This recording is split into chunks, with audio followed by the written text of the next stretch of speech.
እሺ የቻናሌ ተከታታዮች ከዚህ በፊት ያሳየዋችሁ እንዴት የዲስክቶፕ አይኮንስ እንደሚደበቁ ወይም ደግሞ ሲደበቁብን እንዴት እንዲታዩ ማድረግ እንደምንችል ነው። ለምሳሌ አንዳንዴ አውቀነው የሚሆን ሳናውቀው በዚህ መንገድ ምንም አይነት ስክሪን ላይ የሚታይ አይኮን ላይኖር ይችላል። ያን ጊዜ የት እንደምንጀምር ምን እንደምንሰራ ላናውቀው እንችላለን። እንዲህ በሚሆንብን ሰዓት እንዴት አይኮኖቹ እንዲታዩ ማድረግ እንደምንችል ነው በባለፈው ያሳየዋችሁ። ልክ ይሄ ባዶ በሚሆንበት ሰዓት ያው ስክሪን ላይ ራይት ክሊክ እናደርጋለን። ራይት ክሊክ ካደረግን በኋላ እንዲታያችሁ ዙም ላርገው። ራይት ክሊክ ካደረግን በኋላ ልክ እነዚህ አማራጮች ይመጣሉ። ያኔ ቪው እንላለን። ቪው በምንልበት ሰዓት በቪው ትክክል የሚመጡ አሁንም ሌሎች አማራጮች አሉ።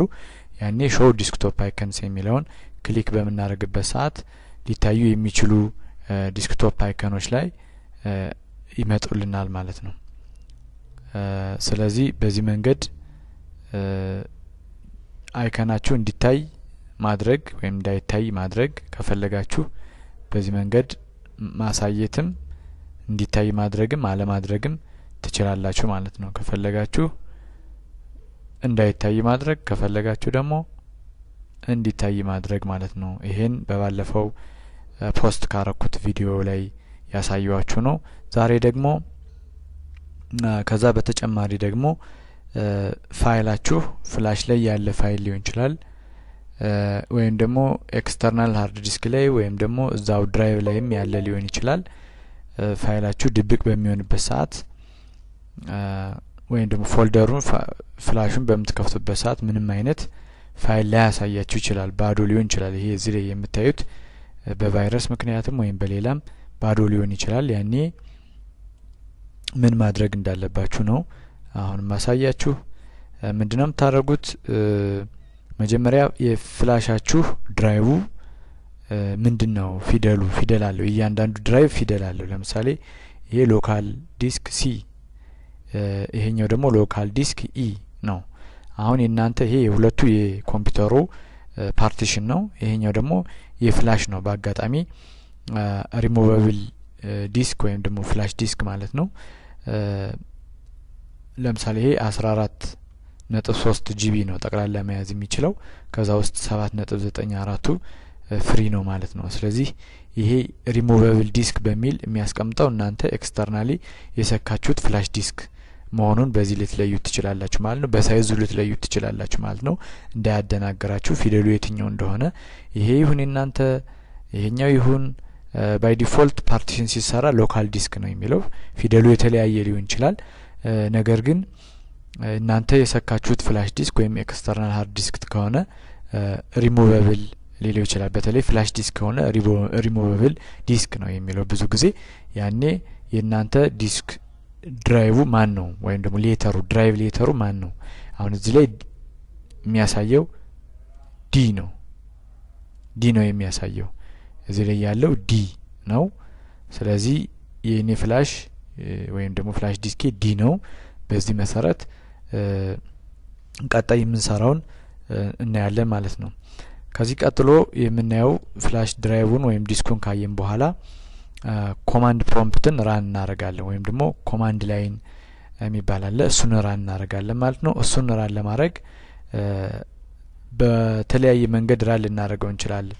በጣም ፈጣን ኮምፒውተር ከሆነ ሲኤምዲ ብላችሁ ኢንተር ኪ ሲኤምዲ ጽፋችሁ ኢንተር ኪን በምትጽፉበት ሰዓት ማለት በምትጫኑበት ሰዓት ሲኤምዲ ጽፋችሁ ኢንተር በምትሉበት ሰዓት አውቶማቲካሊ ራን ሊያደርግ ይችላል።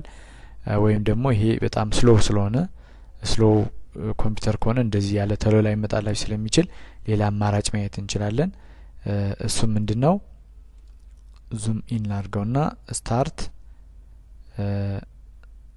እንዲታያችሁ ስታርት ኦል ፕሮግራም ካልን በኋላ ሲስተም ዊንዶውስ ሲስተም ወይም ደግሞ ዊንዶውስ አክሰሰሪ በዊንዶውስ 7 ይሄ ዊንዶው 10 ኢንቫይሮንመንት ነው። ዊንዶው 10 ኦፕሬቲንግ ሲስተም ነው። በዊንዶውስ 7 ዊንዶውስ አክሰሰሪስ ውስጥ ነው ብዙ ጊዜ የሚገኘው። ዊንዶውስ አክሰሰሪስ ውስጥ ግን በዊንዶው 10 ላይ ኮማንድ ፕሮምፕት የለም ስለዚህ ይሄን የት ላይ ነው የምናገኘው ዊንዶውስ ሲስተም ከሚለው ውስጥ ነው ኮማንድ ፕሮምፕትን የምናገኘው በዊንዶው 10 ማለት ነው ስለዚህ ኮማንድ ፕሮምፕት እዚህ ላይ ያለልን እሱን ራን እናደርጋለን ማለት ነው ኮማንድ ፕሮምፕት በዚህ መንገድ ራን ሲሆን ይሄን ይመስላል ስለዚህ የቅድም ያየነው የኛ ፊደላችን ድራይቭ ሌተራችን ዲ ነበረ አሁን ላይ ሲ ላይ ነው እየሰራ ያለው አሁን ላይ ሲስተሙ ራን ያደርጋ ያለው ማንኛውን ነገር ሲ ላይ ነው ስለዚህኛ ወደ ዲ መቀየር አለብን ማለት ነው ወደ ዲ ለመቀየር ምን ማድረግ አለብን እንዲታያችሁ ሞር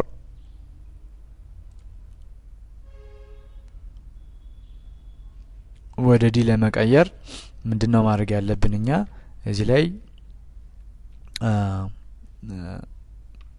ዲ በካፒታል ሌተር ዲ አድርገን ሁለት ነጥብ እንጽፍና ኢንተር እንጫናለን ያን ጊዜ ምንድነው ሲስተሙ ራን የሚያደርገው ወይም ደግሞ የሚሰራው ዲሌይ መሆኑን እናያለን ማለት ነው ዲሌይ መሆኑን በመናይበት ሰዓት አሁን ማንኛውንም ስራ የምንሰራው ከኛ ፍላሽ ዲስክ ላይ ነው ማለት ነው ዲሊት ብናረግም አዲስ ክሬት ብናረግም ሌሎች ማንኛውም ስራዎች በኮማንድ ፕሮምፕት ስንሰራ የሚሰራው ዲሌይ ነው ማለት ነው ምንድነው ያደረግነው እዚህ ላይ ዲን ከጻፍን በኋላ ሁለት ነጥብ ወይም ደግሞ ኮለን ጽፈን ሰሚኮለን አይደለም ልብ በሉ ኮለን ነው ሁለት ነጥብ ነው ከዛ ኢንተር ኪን ኪቦርድ ላይ በመጫንበት ሰዓት ቀጥታ ከሲ ወደ ዲ ይቀየርልናል ማለት ነው ያኔ ምን እንጽፋለን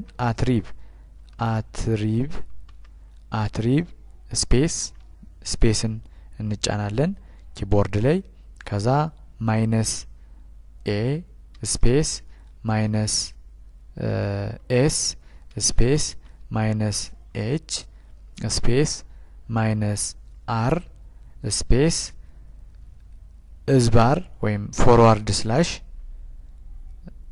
ኤስ ስፔስ ፎርዋርድ ስላሽ ዲ ካልን በኋላ አሁንም ስፔስ አድርገን ስታር ነጥብ